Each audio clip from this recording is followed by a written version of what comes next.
Hello everyone! If you are an anime fan, then you obviously know that your favorite characters have voices. Well, these voices are provided by talented people behind a microphone called voice actors or voiceover artists. Many of you may be interested in how the process works, and some of you may want to be voice actors yourselves. After this panel, you'll know all the basics you need to know about the business.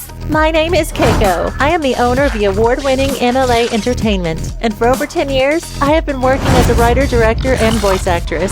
I host the Keiko's Diary podcast where I talk with people from Avatar: The Last Airbender, Sailor Moon, and all sorts of creative fields. I am the creator of the animated YouTube series Project Infinity, which all of my wonderful panelists happen to star in. They are industry professionals with anime, commercial, and radio credits under their belts. It's time to dive into voiceover.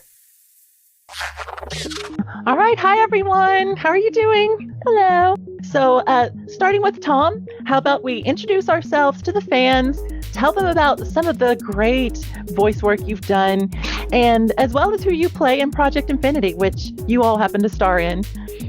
Cool. Yeah. Awesome. Hey, guys. I'm Tom Aglio. I play Gun Lambden in Project Infinity. I am a voice actor based out of New York. And some notable things that I've done recently have been Don Kazuo in Bungo and Alchemist Gears of Judgment on Funimation. I'm the voice of at&t Fiber for all of their podcast commercials. And I also recently did some work for HP and TD Bank. And yeah, I'm glad to be here. Super exciting. Hi, everybody. I'm Melanie Scroggins. I play Octavia Hilgarth in Project Infinity. I am based in the Dallas-Fort Worth area, and some recent work that I've had, I've become kind of inadvertently the voice of Ideal Image Med Spa across the nation, and so I've been doing a lot of work with them over the course of about 8 months now. Just did some work for Canon Printers a couple weeks ago, which is always fun. I've worked with them before as well. I am a recurring character in the Duolingo app. I play Bee. She is a ton of fun. I don't do a lot of character work, actually, and surprisingly, and so it's really cool to be able to kind of step in her shoes for a little bit and have some fun with her friends. So, and then recently did another video for Google Chrome, which I'm super proud of. So a lot of fun stuff happening this year, and just to, encourage everyone. It's a super accessible and fun industry. Yes, and you are all showing how it's done, and you've all got such a great variety of work. Very cool. I'm Jenna Birmingham. I play Dr. Calanth, and I'm primarily a commercial voice. I've been all over the country, vocally speaking, and I've done BetQL nationally, QuickBooks nationally, Venus regionally. I'm all over the place. I voice all sorts of things, and sometimes I get the privilege of voicing anime projects, and sometimes I even get to do corporate videos and help train people. So that's exciting. Why don't you go next? Hi there, my name is Kevin. I'm 19 years old. I play Milo Mellinger, starting with episode 6 of Project Infinity. Some other recent projects I've worked on include me playing the bailiff in a podcast called Food Crimes. Tom is a colleague in that. A little bit of extras in a YouTube show called Wild House. I seem to die every episode. I play Kurt in the English dub of a Norwegian live-action movie called The Tunnel. So those are some 3 recent things I've done. Well, you are all masters of your craft, so there is no one better to teach the fans about voiceover than all of you. I would say a good place to start in anything is defining what it is. And so why don't we define exactly what voiceover is? Because some people just think, oh, so it's like an anime or a cartoon, but it is that, but there's so much more to it. So, voiceover is basically, it's part of show business. And it's when a person records lines for a commercial, for a cartoon, a video game, whatever it may be, but you don't see them. It's just their voice. Sometimes, yes, you can make the argument for motion capture as well, but they're acting with their voice, and that's coming through in the final product. And we all know voiceover commercial and promos and video games and anime and animation and stuff like that. But there's so much work out there that you would never even think of. All those, for all you corporate people out there, all those corporate trainings, that's all from voice actors. All those e-learning modules and online learning things, that's from voice actors. There's just the industry is huge, and there's so many genres to speak of. Certainly, yes. Would anyone else like to add to that? It's a very large industry. It's everywhere you look. I guess another way that I like to describe it too, it's exactly what Tom said. And just like anywhere you can think that somebody needs to say something about anything, a lot of the times they will hire out professional talent. We run into companies that'll utilize internal people, so like people that already work at their companies. But a lot of the time they want kind of that third party who doesn't really know anything and who's been either professionally trained or has, sought out their own experience specifically in this field to voice those messages. So even like when you're in Home Depot and you hear not the, any of the customer service agents talking about what they need, but like, hey, we want to welcome you to Home Depot and all that. That's a professionally hired voice talent. And so, I mean, it literally is everywhere that you go, even like the grocery store. So I always like to add that in too, because when I tell people that about what I do, because it is kind of hard to understand, I think at first, they're like, oh my gosh, yeah, I can already think of a few other places where I've heard that, this week. So yeah, it's a really wide and broad industry. Yes, you can't stop thinking about it once you realize that. Yeah, for sure. Yeah, Melanie and Tom hit it like the nail on the head. Voiceover is a form of acting, first and foremost, and I'm sure we'll get to that a lot later. It takes many forms, and like they said, it's not more than cartoons and anime. It's commercial, it's e-learning, the Duolingo app that Melanie did. Like those small things, like when you really start listening for it, it's just like everywhere. If you're like at the airport and they say like, "Hey, watch your bag," like that's VO. Or if you miss, or if like you call your friend and they don't answer, it's like this number is, well, that's VO. So like voiceover can be anything you really want it to be. It's just as long as you're not on camera, that's it. Exactly. Yes, very well said. And it's such a fun industry. Looking for a great place to start can be overwhelming. So say we've got someone who has decided their destiny is to be a voice actor. What would you tell them their first step should be based on your own experience? There are a few things. One, you have to coach. This is not one of those things like, oh, I can speak, I can just be a voice actor. No, you have to be able to act.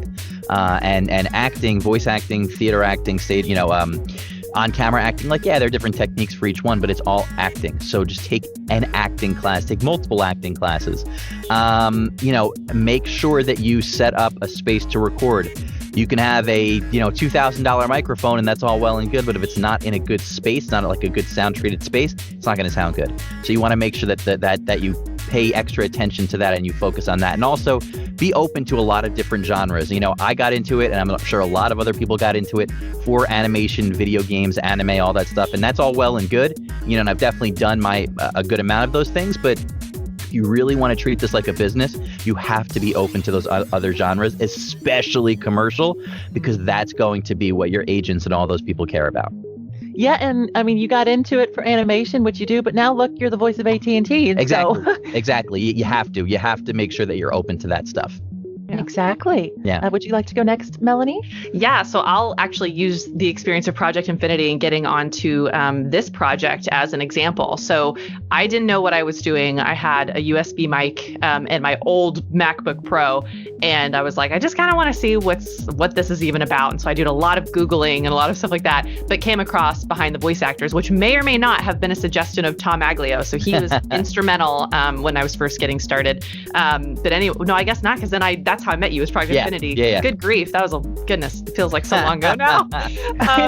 But then I started auditioning for those kind of gigs. And here we are almost 4 years later, which I will say, like, this doesn't happen all the time. But what an amazing just example of putting yourself out there and saying, I don't know anything. I'm going to try it and just see. I wanted to get used to my mic. I had never really done that before. And then editing my audio and then actually uploading it somewhere. Little things like that. It's super important to get that kind of down pat first, because then, besides like acting and getting used to the actual reading of lines, but not just reading it, depending on your role, those are essential. So putting yourself out there, I always say, is probably one of the best first steps, just because you don't know what you're capable of. Like Tom said, you don't really know what genres you want to do, even though I love anime. I've been a huge Miyazaki fan my whole life. But like, you don't really know what you could be good at based on your voice and your talent until you put yourself out there. So I always say audition for some gigs like that. Casting call club is another place. But yeah, just kind of see what you're made of. Yeah, you never know what you'll end up really enjoying. Yeah. So Kevin? Yeah, and I mean, everyone will have different tips for you. If you ask any voice actor, they'll all have like their own like stories of getting into the industry. And I totally agree with Tom and Melanie. They all have great tips. If we're talking to someone who's really new, though, obviously that might be a bit overwhelming. So, firstly, I say don't put your cart before the horse, right? You don't need to spend $100 on like an AT2020. You can get started with like a simple USB mic for the smaller roles. I wouldn't recommend USB mics for bigger roles, but like that's a great place to get started. So yeah, Casting Call Club is a great site. That's exactly where I got started. Voice Acting Club is a great site. Kira Buckland runs that, and she's just great. So it's with the small indie roles, you start to show that you're professional, that you can get lines in all time. They'll start showing for you. The directors will start showing for you, and that's how you keep building up, keep meeting your fellow actors, keep being a good person. And for the real newbies, I think that's the most important thing. Don't get too cocky, right? Yeah. Education is huge, and it's also ongoing, but learn a little bit about the craft before you even buy a microphone or even look for a coach or a class to take. Also, it is a business. It is a freelance business. So you need to know that before you get started. This is not going to be just a job where you play all the time. That is an element, but that's not straight out the gates in any way, shape, or form. So education and understanding that this will be a business for you, and it also requires an investment of your time, lots of time, and also financially when you do start putting your studio together. Yeah, and it's also important to get used to hearing the sound of your own voice. A lot of people are surprised. Yes. Yes, it's very different. And so it's something you've got to get used to as well.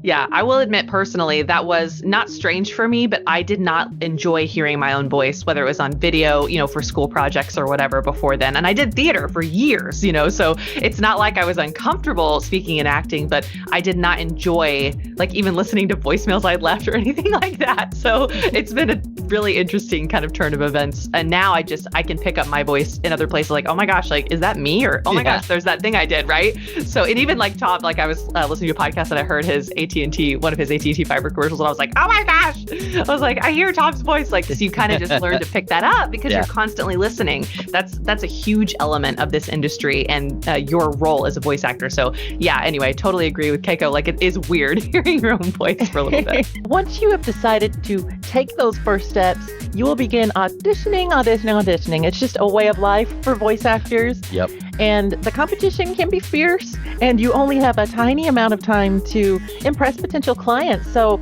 what are the best audition tips you've learned over the course of your own careers, and what would you suggest? I would say, regardless of whether you are doing a commercial, for McDonald's, or you're a warrior fighting a battle in a video game, you're playing a character, Right. so that's a real person. What do they do? What do they like? What's their background? What were they doing 20 minutes before, whatever the scene is that you're recording? What do you think they're going to do later? What happened to them? What's going on with them right now? So people, when we talk, we slow down, we speed up, we think, we pause, we get excited, we get really quiet. Don't make your reads in any genre, for the most part. I know I understand some things have to be a little bit more even tone, like corporate narration and stuff, but don't make everything one note. Be dynamic, be alive, be present, and really get into the mind of that character and speak as if they would speak. And you'll notice that you'll follow a lot of the natural rhythms of and pacing of conversation, which is what sells nowadays. Very good tip. You've got to treat everything you do as, these characters have a heart and a soul, whether it's a commercial or an animation. Yep. And that always stands out to me with your commercials and your animations. You always find the humanity in the character, and that's really very special. much. Yes. And I would say too, adding to that, like, your humanity is going to be different and sound different just by nature of your own voice. So don't not think of that, I know it's a double negative, as your superpower. Your superpower is what you can show up to the mic and do. And so my recommendation for screen actors and for voice actors is always give them at least 2 takes. Mm-hmm. So give them the take they're asking for, which is one thing you will learn as you practice to get hired, is that sometimes directors, producers don't always know what they want until they hear it. just to be totally open, there was one role that I've had that's been recurring for a long time now. And we started out and they asked me for a real and believable voice. So that's what I gave them. And then we got into our live sessions and I learned they wanted it to be salesy and upbeat. And I was like, all right, I just need to know that. But it's not, they don't necessarily know. And so when they're asking for something, I always say, give them exactly what they're asking for, because that's what they think they want. And then give them your interpretation. So don't go wild with it, but at least give them you. Like I tend to say, okay, how would Melanie read this? How would Melanie, as this, like Tom said, that character, this role, read this script? So that's kind of my biggest, once you really get into it, audition tip. And that's really served me well, because then it offers up some variety and it shows them not only am I listening to what they're saying, but I'm also willing to kind of step out there and do something different. And that's part of like getting, I think, ahead and through the competition, is saying like, or showing people I can cut through and give you something else just so you can be thinking about it. You want them to think about you in that role as they're going through all of the auditions that are submitted. Yes, I agree with that. It reminds me at KawaiiCon, Tom was talking about ear fatigue, and they get used to hearing the same read over and over. So it's very important what you said, Melanie, to provide an extra take if given the opportunity, so you can show them a completely different angle. Yeah. What about you, Kevin? Anything to add to that? Yeah, so I was gonna say, like, this is a general VO thing, but for auditions especially, where you're gonna have to be ready to hear no a lot. Sometimes you won't even hear no; they'll just like straight up just ghost you, right? Yeah. They're like, you send the audition and it's like, where did you go? But it's like, you have to get used to that. And it doesn't mean that there's nothing wrong with you. As we talked about the ear fatigue thing, and I said this at KawaiiCon, your casting director probably has like 300 other people they're listening to. They have to go through. And, sometimes they just go through you, right? So for the best audition tip, though, if they don't want you to go through, you got to make those first like 5-10 seconds the best thing they've ever heard in their life, or they'll just get bored again. Basically, yeah. So the best audition tip, don't get discouraged because you don't get an audition. As long as you're still getting those roles, you're still winning. You're still a working actor. Yes, and the ratio of booking a job versus not booking one, it always outweighs it. And so it's always worth it. You just keep pushing forward and you will book them. You've just got to keep at it. Persistence and consistency. Exactly. Be unique, take chances. The other day I landed a commercial and I'm pretty certain what helped me catch that was it was a voiceover for a dog. And when I did my audition, I panted in between the lines. So, instead of just taking your breath, it was, which sounds kind of ridiculous, but I know that got their attention. And I'm pretty certain nobody else did that. Yeah.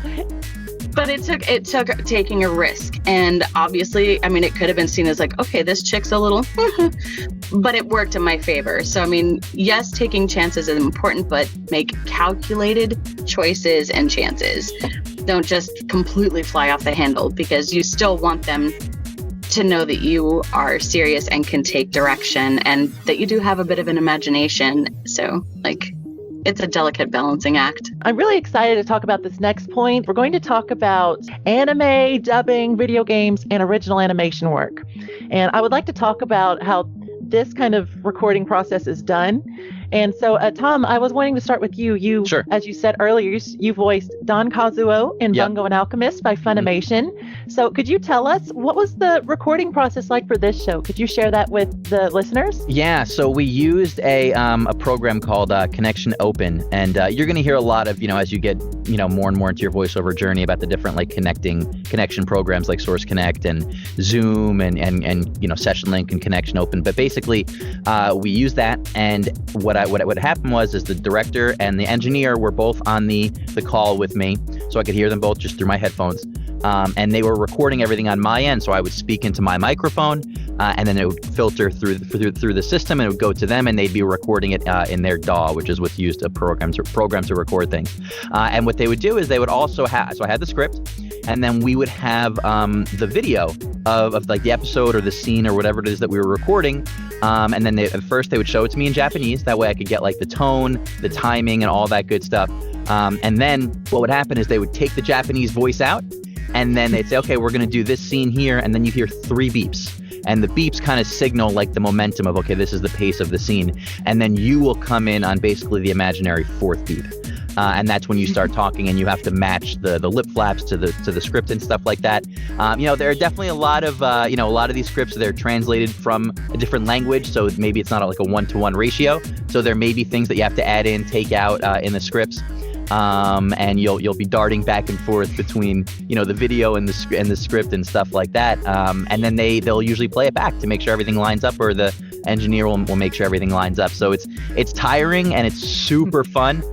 So the best advice I have, and as someone who records a lot of video games and animation, rest and go on vocal rest a lot before and after a session. Yeah, it must be really cool you hear it first in Japanese and then you hear your voice coming out of the character. Yeah, it's cool. It's one of those things where it's like I'm used to hearing my voice, but when it comes to like character work, I'm still like, oh man, like I can hear me, So it's humbling. It's a cool experience. What about you, Kevin? You dubbed a live action film called The Tunnel. And so could you tell us about that and other character work you've done? Yeah, so I've also dubbed anime, but NDA. But basically, yeah, The Tunnel is a live action dub, which is a lot different than anime, because even though you're still trying to match the mouth, it's a lot different, because it's like you're not really like doing this. It's just like you're just trying to hit the span. Unless it's like their mouths are clearly going, oh, then you're like, then right. You don't really need to fit it as easily as anime does. So live action dubbing is exactly the same as a regular anime dubbing. We'll take you through the scenes. This is like, here's your scene, this is your character, and then they'll show you the scene. For The Tunnel, it's Norwegian, so we saw the scene Norwegian. There's subs there.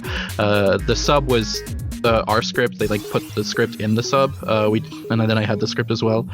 And so yeah, 3 beeps. So we'll beep, beep, beep, and then you go, and then you talk. So yeah, you gotta just time it just right. If you have a good engineer, I had a great director. Engineer is your friend. Yeah.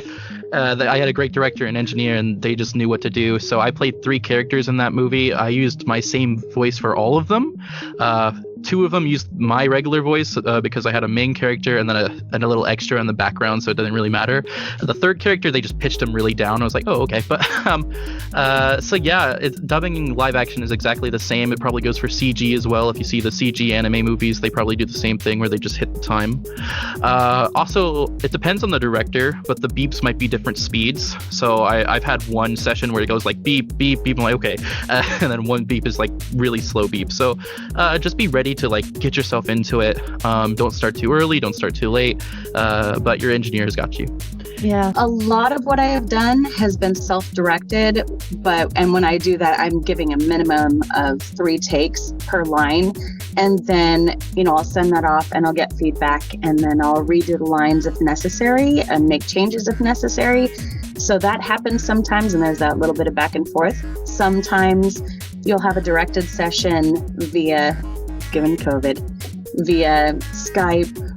I've done one via Facebook Messenger, Zoom, and I mean, you've got Source Connect, and there's so many other ways to be live directed so that they're in the session with you whilst you're recording. And then there's obviously when you can go in a studio and do your thing there. But right now it's been mostly online directing or self-directed. And when it comes to anime and dubbing, there really is a rhythm to it. It's almost musical. And I always talk about this. I see many times voice actors are musical people. Even if they don't necessarily sing, they just have an ear for music or rhythm.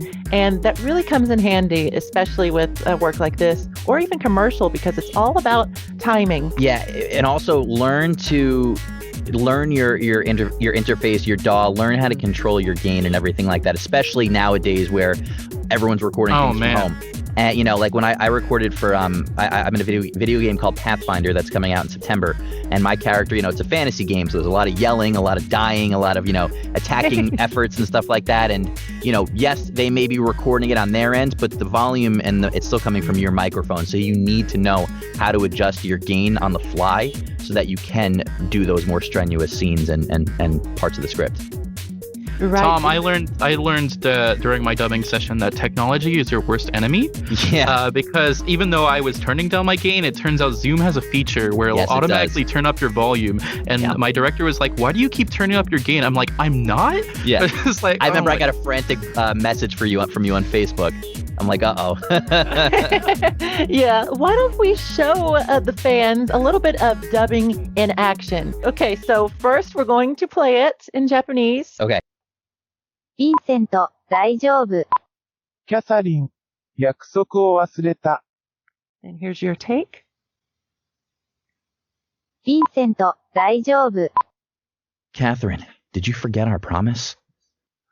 Oh my goodness, that was Nice. wonderful. Sweet. That was awesome. ヴィンセント、大丈夫。 How is it that you fit every single role?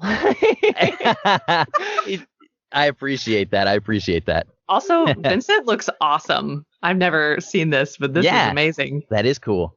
Oh, awesome. I made it myself really quickly. Love it. Tom nailed it. So would you like to give it a go, Kevin? Sure thing. ヴィンセント、大丈夫。キャサリン、約束を忘れた。 And here we go. ヴィンセント、大丈夫。 Catherine, you've already forgotten. Ooh, I love Ooh, I that. like that. Nice. I did too. Yes. ヴィンセント、 Love it. キャサリン、約束を忘れた。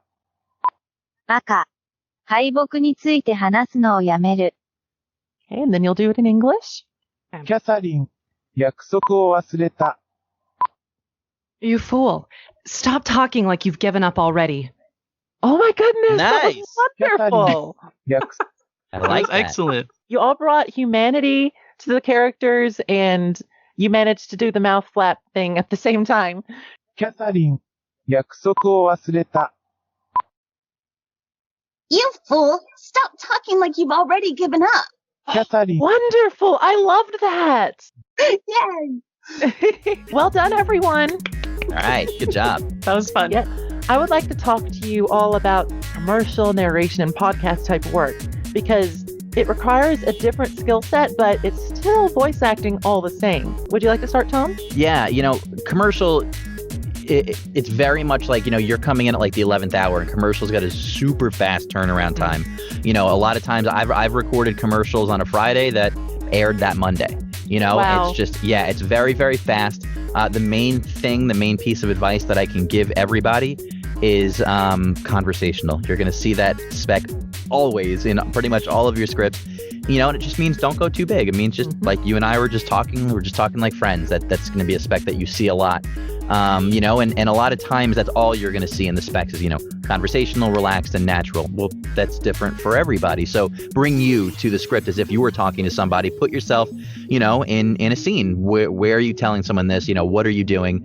And there are usually a million different voices that audition for one commercial. So it's a technique and it's something that you really want to get as creative with as possible because unlike animation and video games, they don't give you as much to go off of. So it's up to you to really, really, really stretch that imagination. Mm-hmm. Yes, invite them in and make Yep. the listener feel comfortable when they Yep. hear your voice. 100%. Yeah. And with that, so like I would say I've only done a little bit of character work, but I already kind of, even with that little experience, there's a difference in like the undertone. So like Tom said, everyone, I mean, seriously, everybody right now and really for the past year, maybe even longer, has been asking for that real, believable, conversational, casual, however they kind of envision in their head voice for commercials, partly because we're very much in this time, especially after, coming out of the pandemic a little bit, where we've all been at home, we've all been around our loved ones, maybe some friends, like very little interaction with what we would consider like salespeople or like getting sold on different things. Like we don't want to be sold. A lot of us didn't have the extra income to be able to just buy things. And I think that's where a lot of this kind of urgency for this kind of voice is coming from. That and just there's a ton of different reasons, but our generation is also getting older. And so we're having more influence in the market. And we don't want to feel like we're getting sold. We want to know that it was our idea when we hear something and want to buy something. And so that's, I think, where a lot of this is coming from, of those requests. And so just remembering that, yes, like to give them that kind of casual, comfortable tone, but there are still undertones of that. And that's what you bring to the table. So only like going off of what they ask, then being able to offer up a little nuance to how you would either talk to your friend or explain this product to somebody else or whatever the commercial is asking for. And then for character work, I've noticed, like, even just B as an example, she has a very distinct personality, and she has different, like, sometimes she may be panicked or she may be stressed, but then she may be just kind of straightforward. I want you to know how she's feeling. And so there's a lot more you have to get more kind of in your character's head. But like for commercial work, it's a lot of the time in our world. And so it's important to remember the nuance and what's going on in our world. And then the same thing for our character, which isn't necessarily reflective of our world, right? And so just being aware of that, I think, is super helpful when you're looking at the differentiation between specifically commercial and then character specific work. For corporate training videos, you want to be personal and you want to keep their attention because, let's be honest, training videos by nature are kind of boring and you fast forward through it. And same thing with phones. When you have no one wants to hear that phone. Like, I don't like hearing it when I call. Like, I respect that someone did the work and they did a good job, but I don't want to hear it.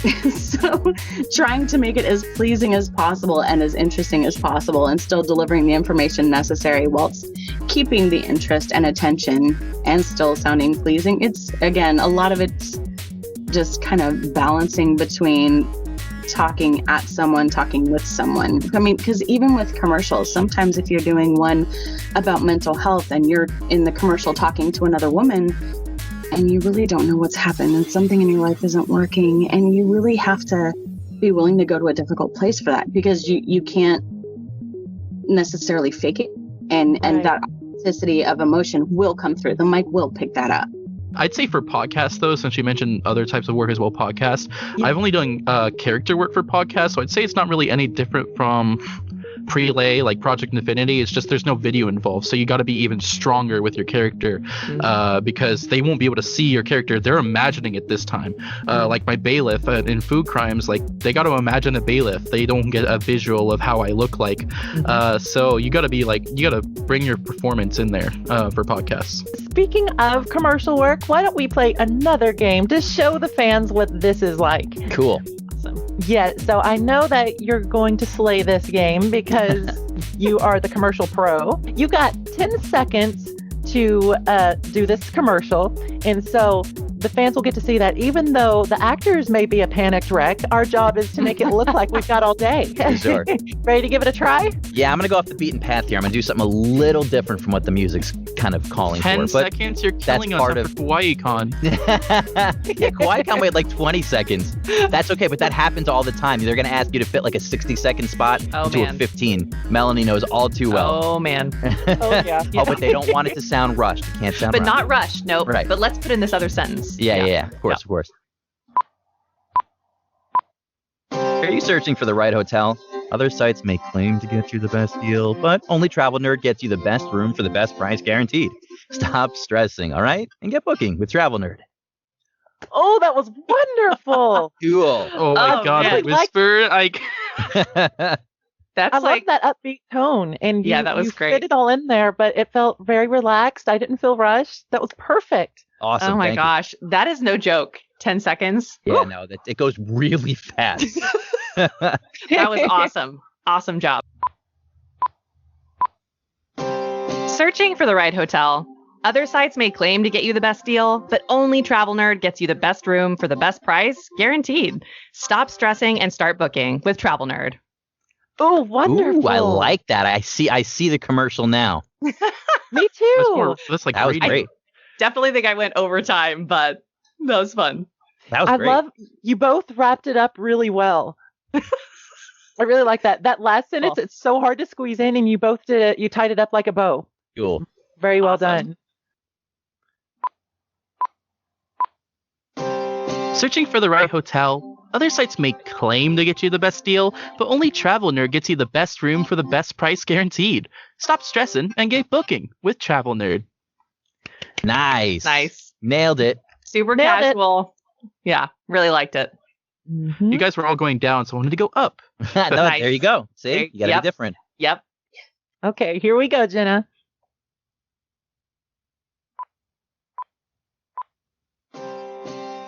Searching for the right hotel. Other sites may claim to get you the best deal, but only Travel Nerd gets you the best room for the best price guaranteed. Stop stressing and get booking with Travel Nerd. Oh, wonderful. And I made Yes. time. You did it. Love it. I would definitely go check out Travel Nerd. Thanks to all of you. So. Yeah. Awesome. I want to go check out Travel Nerd. Yeah, Why me doesn't too. that exist? I love the different elements. Thank you for doing that, Keiko, because it really Yeah. does give people a good viewpoint of what's going on in the industry. Yes, and it shows that what you have to do all the time, I mean, it's very challenging. You make it look so easy, but it's a skill. What is the best part about what you do versus what is the most challenging part? So what would you say, Tom? The best part about voiceover and everything, you no two jobs are ever alike. Your day is never going to be the same, and you get to play parts that you wouldn't otherwise, on camera, on stage, for a number of reasons. And it's amazing. Like, you get to it's the coolest job in the world. You get to do, like, I had a show come out recently where I was a talking bagel. I don't know of any other place where I'd get to do that. But the most challenging thing is that you don't have your body language. You don't have your facial expressions to kind of convey things like on camera or on stage. It's all the voice, and the voice needs to fit the character. And a lot of times, if people can't hear like that voice coming out of that character, it's going to take them out of the scene. So you really, really, really need to just completely embody the character, but rely solely on your voice. Right, absolutely. I like that. Mm-hmm. Embody the character, but rely solely Yep. on your voice. That's I it. really like that. I'm going to have to write Yeah, that we down. need to get that on a t-shirt. I'm going to put on Yeah. a t-shirt. Yeah. Do it, Tomaglio. I I'll will. rap. I will. Yeah. Yeah, we'll make a commercial for it too. Exactly. Yeah, right? Exactly. Awesome. Melanie, what would you say is the best part of what you do versus the most challenging?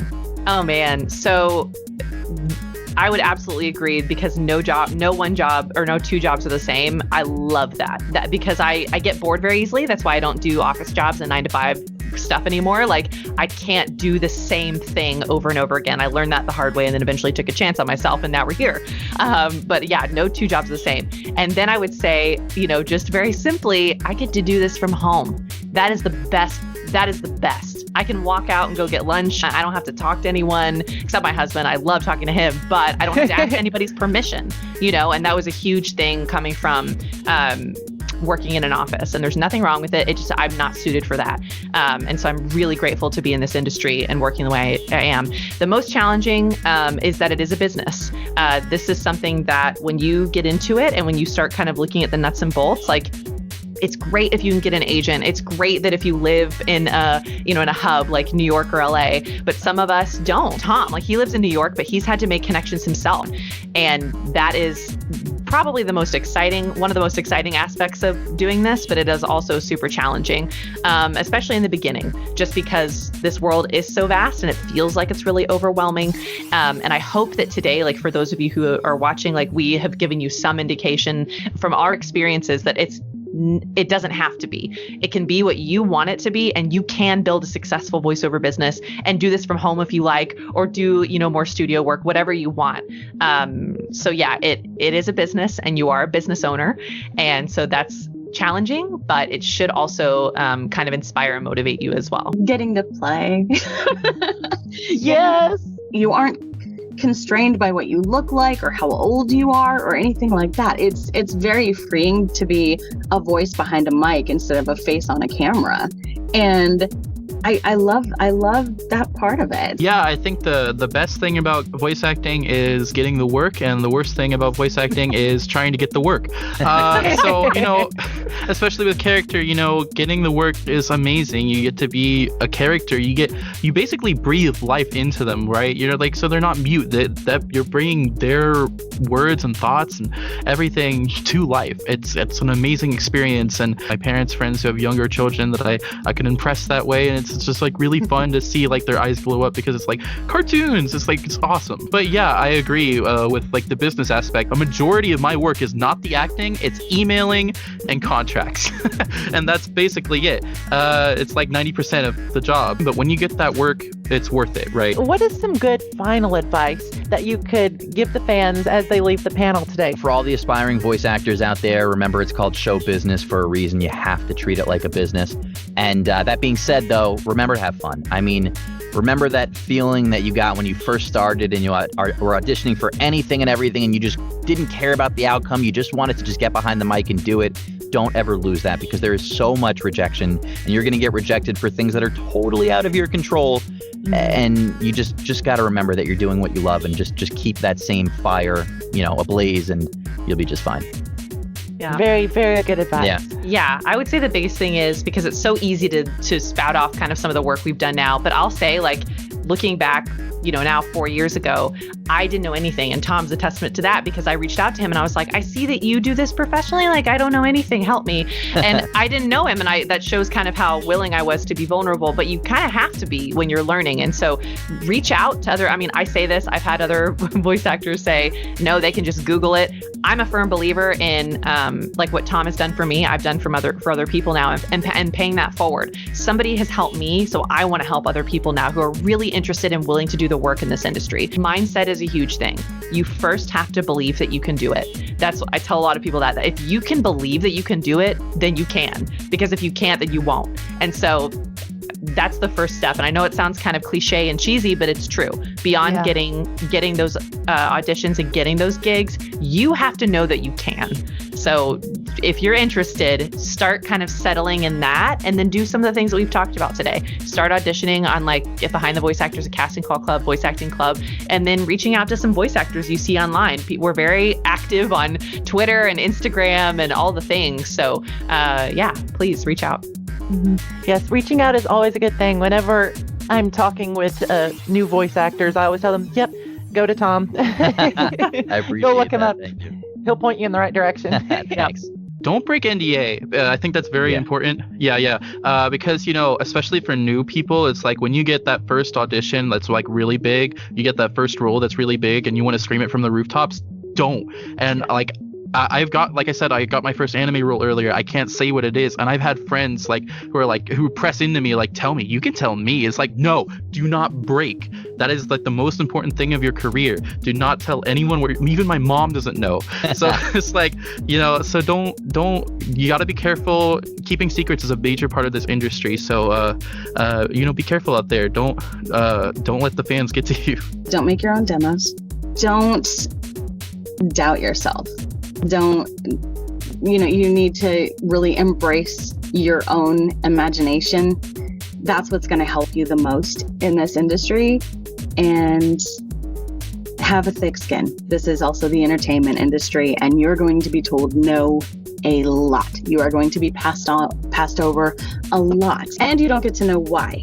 I mean, it literally could be because the wind was going in a different direction that day. You don't know what voice they wanted to hear, and you just weren't it that day. And I mean, you could have 4 people that like it and 4 people that don't, and the next day it could switch. Like, you could have the 4 people that didn't like it the day before like you now, and the 4 that liked you yesterday don't like it today. There's no rhyme or reason. You don't get to know.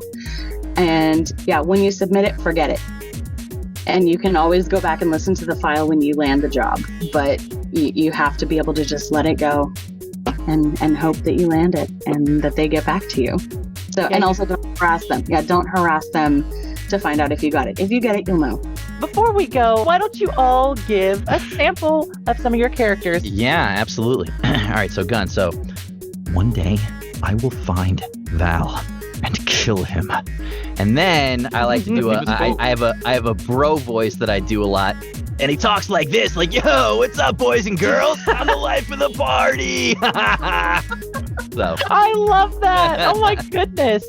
Okay, well, we all know Octavia yells a lot. Rebel scum! There's no use resisting any longer! Surrender now! So that's I love that. That's like OG episode 1 or 2. And then I have more of a sophisticated, I did an RPG last year, and her name is Duchess Martha. And she says stuff like, oh my, or enough. She's another yeller. So, hey guys, my name is Milo Mellinger, and I'm breaking the fourth wall again. And then one of my favorite voices to do is kind of like a loose impression of Johnny Young Bosch. He played Nate in Yokai Watch. And it's like all the way up here, dude. Like, come on. It's like super squeaky. I love doing it, and I wish I could do it more. I call it Project Infinity.